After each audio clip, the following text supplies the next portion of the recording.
Alright, for today I will be flying the Ortus. Now, so far I've only used this ship with the normal medium missiles, and I've only used this ship as a long-range combat ship.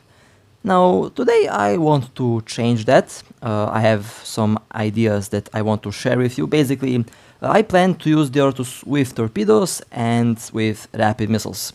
And I have a couple builds in mind that I will show you in the start of this video.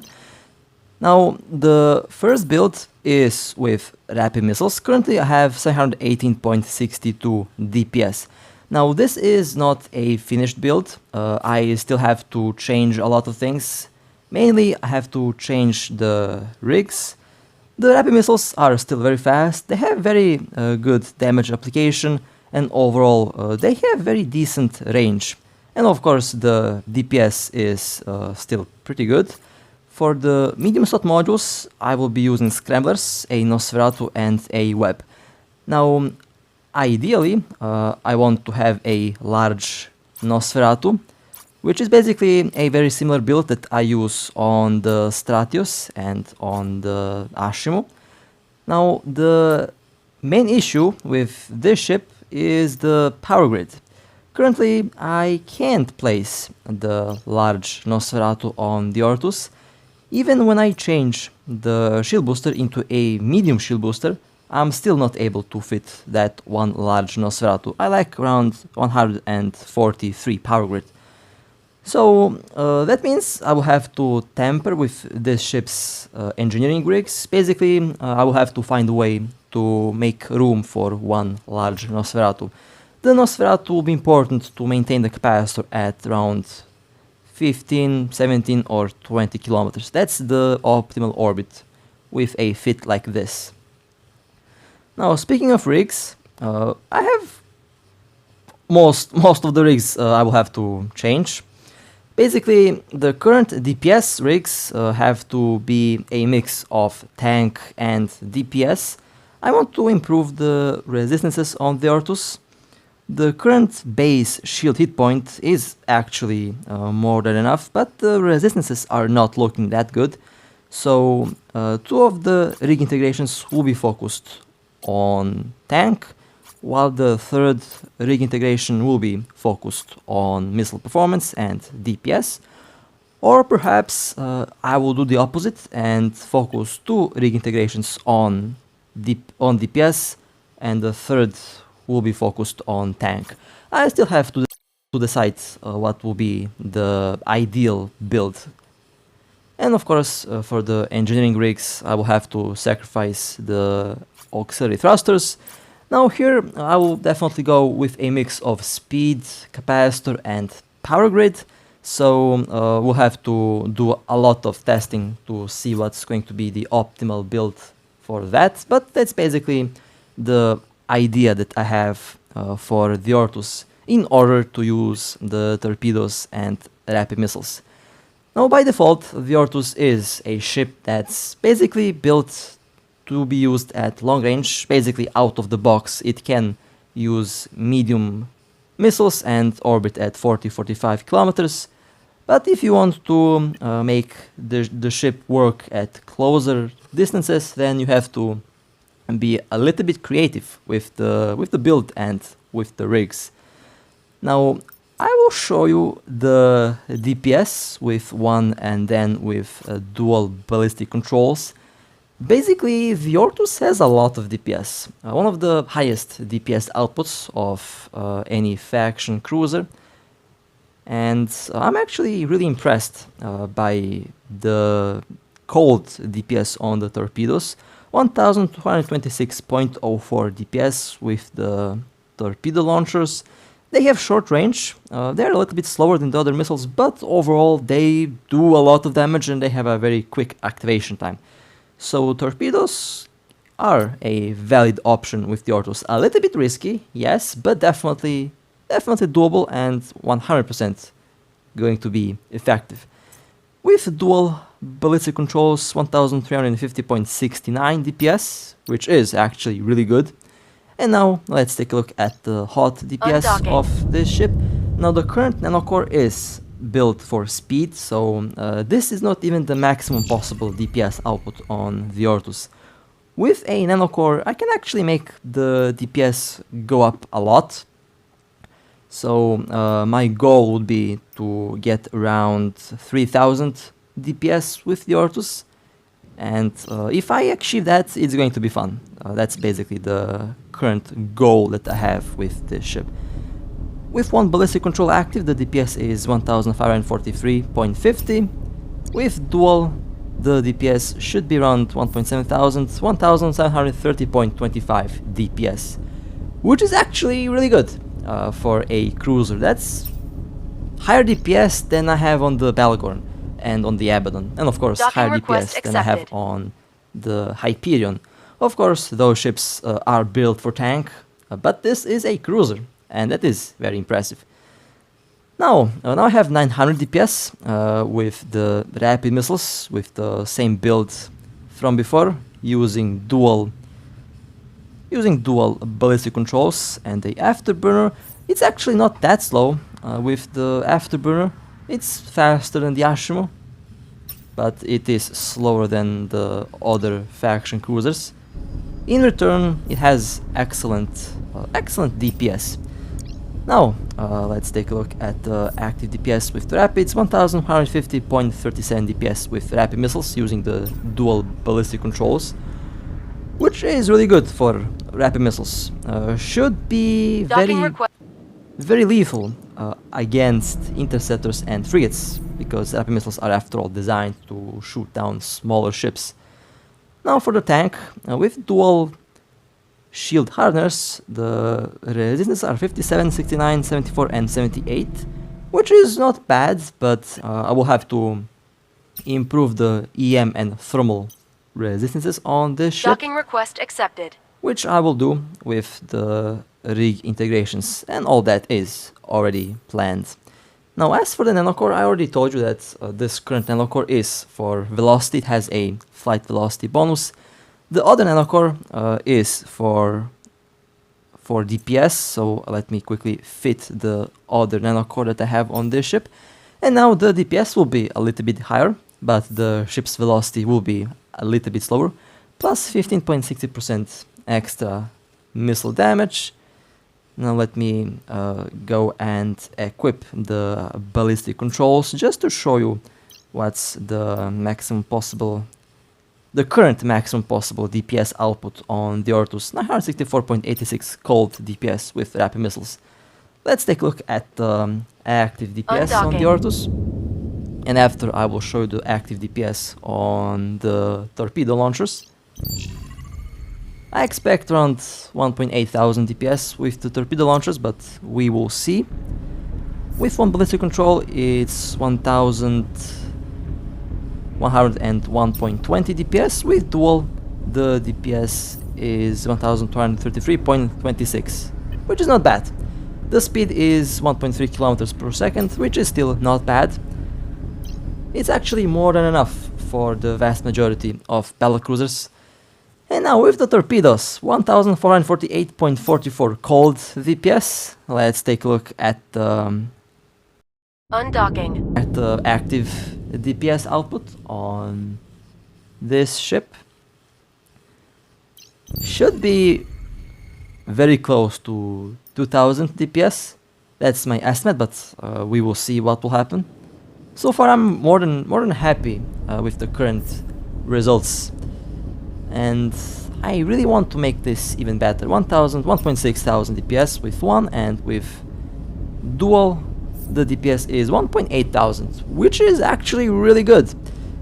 And of course I can improve that, and I will improve that. Like I said, my goal is to achieve 3,000 DPS on the Ortus, and I think most of you know that I will achieve that goal at one point.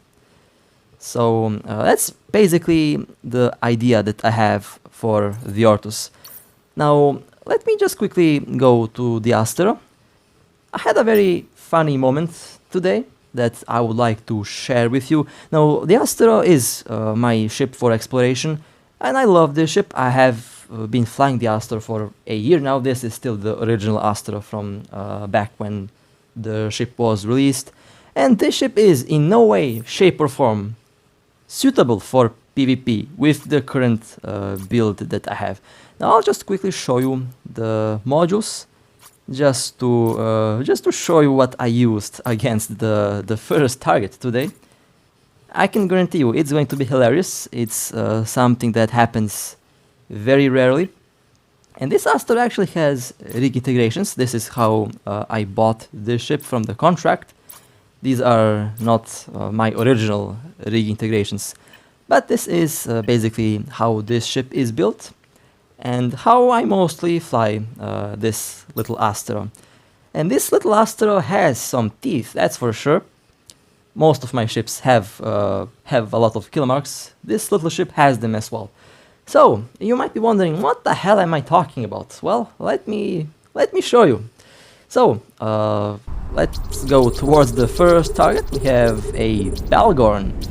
Now you might be thinking, did I lose it to go and engage a Bhaalgorn? Well, this Bhaalgorn logged out at the gate, and I did manage to scan on time, and I did catch them. So now it's a race against time. Basically, we have to destroy this ship before it wakes up, because if it wakes up, I'm in some big trouble. So I'm practically forced to orbit at close range because, well, rapid missiles, small missiles don't have a lot of range on frigates. Now, I don't have this ship scrambled yet, because they will not disappear until they don't have any damage incoming.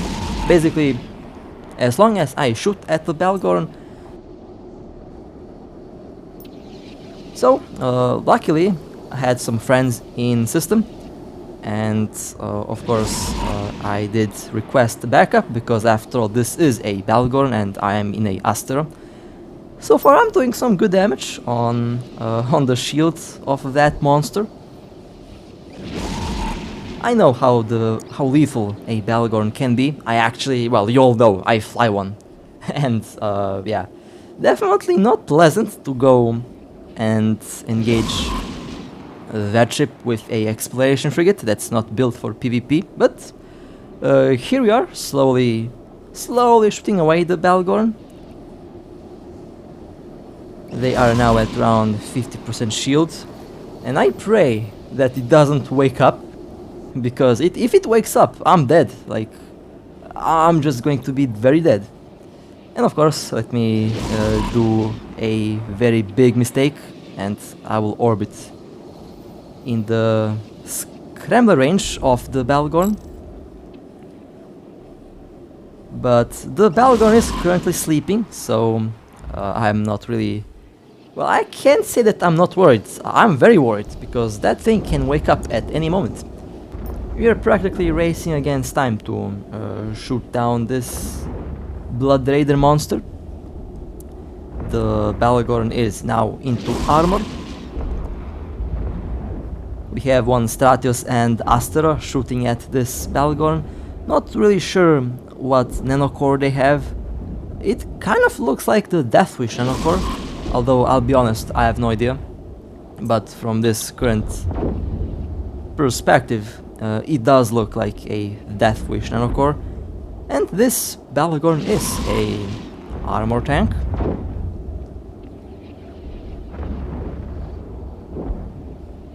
The local is still clear. They are still sleeping. That's good. I use Mark 9 small drones. And here I am switching orbit because they have already been tackled. I should have enough range to orbit at that distance. 32 kilometers drone control range on this little Astero. Well, the Bhaalgorn is definitely slowly going down. We have maybe 400 DPS combined, maybe 600 DPS combined, I have no idea. But yeah, it's obvious that our ships at this moment are not built for PvP.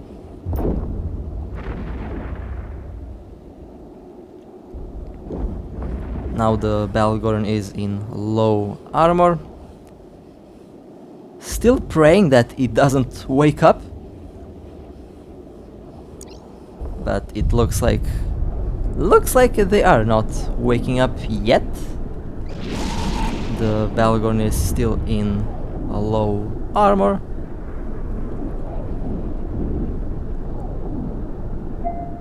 Maybe I should switch orbit to 0 kilometers. If I do that, then the Bhaalgorn will not be able to do any damage to me. If it does decide to wake up. Now the Bhaalgorn is in very low hull. Just a little bit more. And this Blood Raider battleship will be destroyed. Also very nice nanocore on the Megatron Striker. It is the newest nanocore.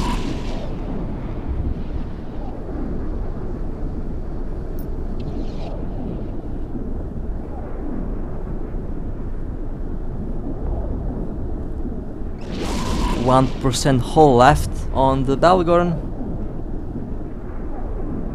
And they have been destroyed. Nice. So, the little Astero has some teeth, that's for sure. Let me loot the wreck and let's take range. Says that I am in combat, that I can't cloak, that's weird. This is how the Bhaalgorn looks. Not quite sure. This is not the Deathwish nanocore, but it is something similar. Although very nice color option on this ship. I like it. Okay, now let's warp away before anything bad happens. Warp drive active. Let's warp away before anything bad happens, and let's take a look at the Bhaalgorn kill. I'm very curious to see. 4.99 billion, almost 5 billion. It had some reintegrations, and that was a nice nanocore. That was one very lucky catch, and has to be some of the most hilarious moments that I had in this game. Honestly, did not expect to catch that Bhaalgorn. I thought that I would be a second too late, but I would say that I was a little bit lucky there. Was lucky with the scanning timing. Now let's go back to the Ortus. Our first target with the Ortus is going to be one Tempest Striker. Now the Tempest Striker, just like the Apocalypse Striker, has a bonus on tracking. And I did fight a couple of them before, and they were able to track me at 40-45 kilometers. So I brought a little present for this Tempest Striker. I brought 3 tracking disruptors. So now I should be safe, orbiting at 40-42 kilometers. Or maybe even a little bit closer. The Tempest Striker should not have enough tracking to do a lot of damage to me. So let me change orbit into 37 kilometers just to be a little bit closer in case they somehow escape the point range. And of course, as I am getting closer to the Tempest Striker, the tracking disruptors will work a little bit better because their optimal range is 37 kilometers. Now this Tempest Striker is tanky. They are using a pretty decent tank build, and I would say they're also pretty quick. It took a couple of tries to actually catch this Tempest Striker. I think they're using a micro updrift or a afterburner, but definitely a very quick battleship. The tank of the Striker is now broken. They are into armor. Still maintaining orbit. Now I will do full damage on the battleship. Now at 50% hull, rapidly going down. 50% armor, my apologies, not hull. Rapidly going down. Now they are into hull. I would say the tracking disruptors did their work. Stratios did have to warp out, I believe. But the tracking disruptors do have a very nice impact on the tracking of that ship, and they have been destroyed. Nice. Okay, that was a very nice catch. Now let me take range and burn away from the mission.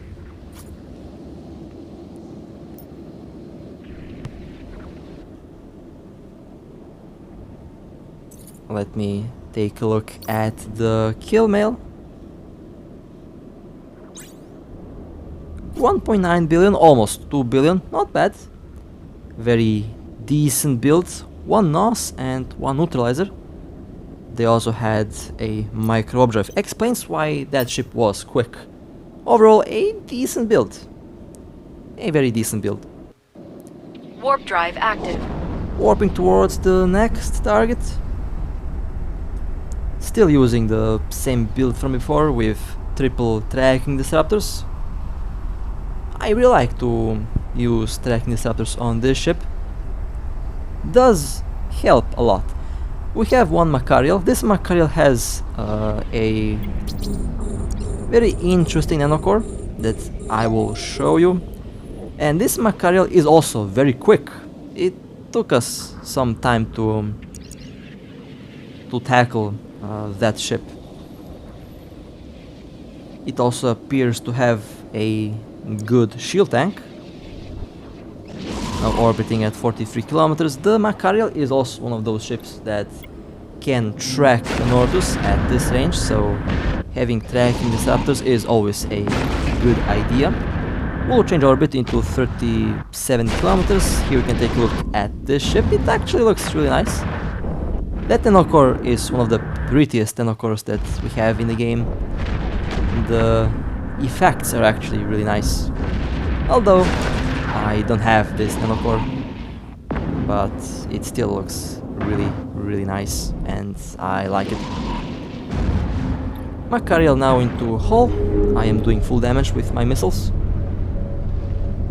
Orbiting at 37 kilometers. The real orbit is at 39 kilometers, which is still okay. And the Macario has been destroyed. Very nice catch. Now let me show you the kill. But before that, let me align myself towards a point in space. 4.7 billion, not bad, it's actually really nice. A balanced build. Is that a scanner? The Macario had a combat scanner. Well, that's interesting. That's interesting. I guess that also works for PvE somehow. Let's warp drive warp active towards the next target.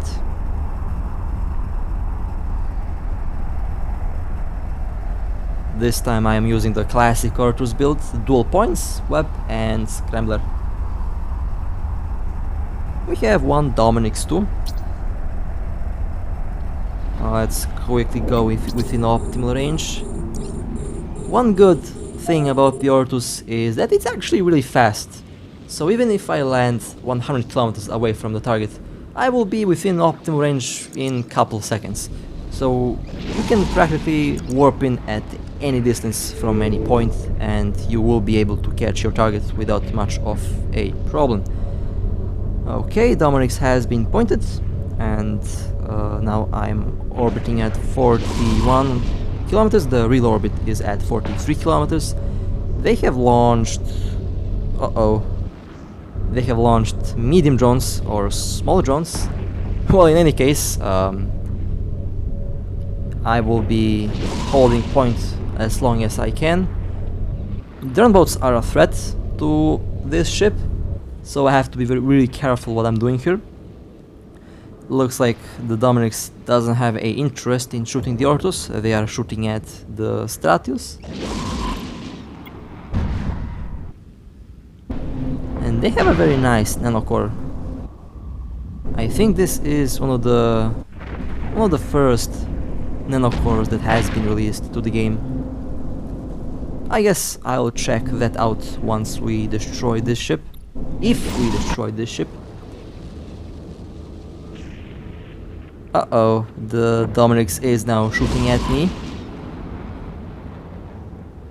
The drones are still chasing. Wait a second, where are the drones? Mark 9 Valkyries, but they are not around my ship. Well, not quite sure what happened, but the Dominix has been destroyed. Very high chance that the Dominix has panicked, so they forgot to send the drones on my ship. And I can tank cruise missiles for a very long time. Cruise missiles don't do a lot of damage to the Ortus. 2.3 billion, not bad, actually a solid kill. A DPS Dominix, okay. Nest from drone damage amplifiers. Yeah, that could have been dangerous if they did send the drones on my ship. Medium drones with drone damage amplifiers can tear a Ortus to shreds without much of a problem, especially an Ortus without tank.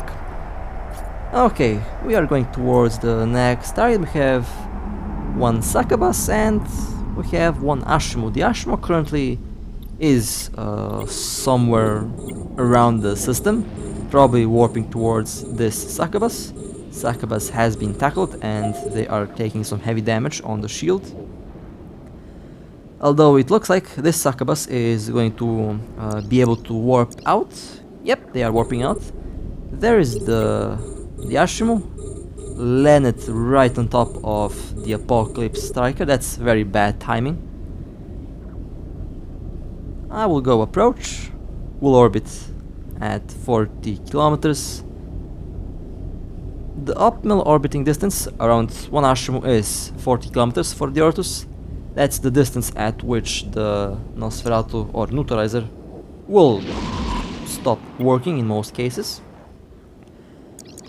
This looks like a shield tank Ashimmu. Yep, it is a shield tank Ashimmu with a large shield booster. They're going down quickly. The Ashimmu can't tank the DPS of the Apocalypse Striker, especially if the Ashimmu is a shield tank, and they have been destroyed. Nice. Overall, a nice kill.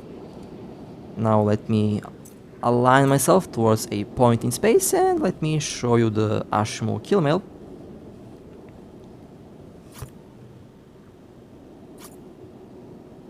$1.2 billion, not bad.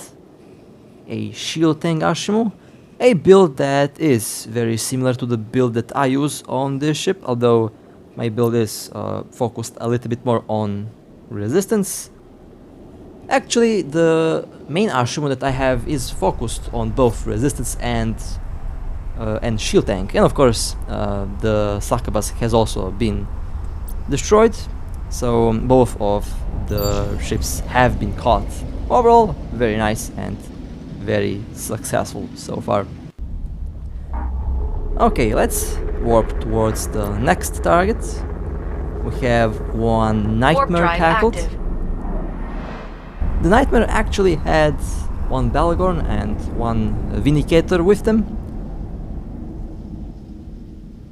but they have managed to warp out, while the Nightmare wasn't able to warp out because of the shield field bubble, which prevents them from warping away. So they kinda caught themselves in the bubble, literally.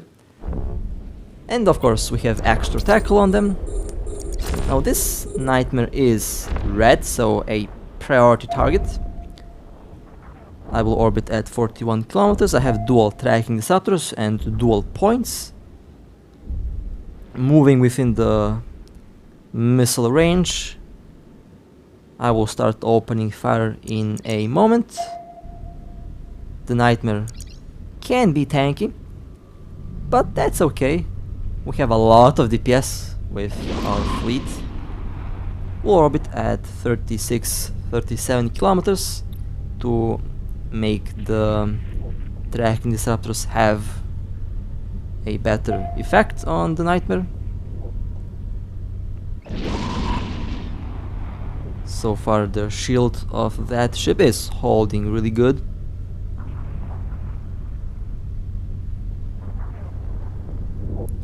I'm doing around 1200 damage with every missile cycle, which is actually okay with the fact that that thing is very tanky. After all, it is a Nightmare and they're known to be very tanky ships. They are still keeping the shield field bubble active, so this is basically a very slow and painful death for the battleship. And they also have a very nice nanocore. This nanocore is actually very similar to the nanocore that we have seen on the Bhaalgorn on the start of this video. Very interesting. I'm pretty sure that's just a big coincidence, but both of these ships have actually the same color, which is interesting. The Nightmare has been destroyed. Nice. That was a very sweet kill. Now let me show you the kill mail. It's always a little special when you catch a Nightmare. They are a little bit rare. I don't see them that often. And this is the kill mail. This is the build. Overall very nice. A solid tank and a very successful operation. Okay, let's go towards the next target. This time I have this ship built with Warp the drive active. torpedoes, dual scramblers and dual webs. Orbit at 9 kilometers. This is one of the builds that I did show you on the start. So time to see how well it will do against a battlecruiser. There is a Drake tackled, and hopefully I did warp on time. There is the Drake. 21 kilometers away from the ship. Okay. 20.6 kilometers is my scrambler range. Now they are into the optimal scrambler range. They have been scrambled. And now time to see how much damage I'll do on the Drake. So far very good. Alpha damage from the torpedoes. And this Drake was destroyed very quickly. Not bad. So far I can tell you that I'm very happy with the DPS output on the torpedoes. Now I'm wondering how much damage they will do against a battleship. I guess I'll have to wait for the right moment. Not a bad kill, 380 million.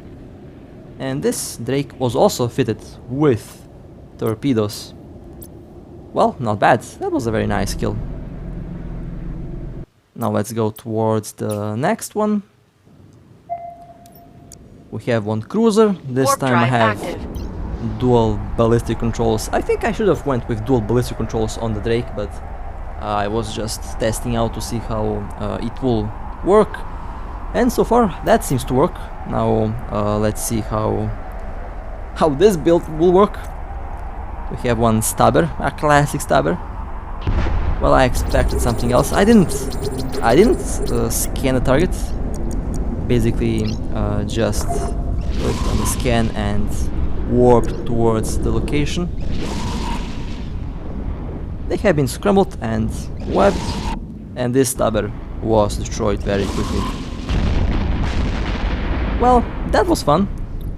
I definitely see potential in this build being very fun, and I'll definitely focus on making it a lot more lethal. Again, I plan to change the rigs. Maybe I will use A types and B types for this ship. Who knows? Would be very silly if I do that. but most likely I will, because why not? It should be fun. So, with that being said, hope that you enjoyed. It was a very nice roam with the Ortus and a very, very lucky catch with the Astero. So with that being said, hope that you enjoyed.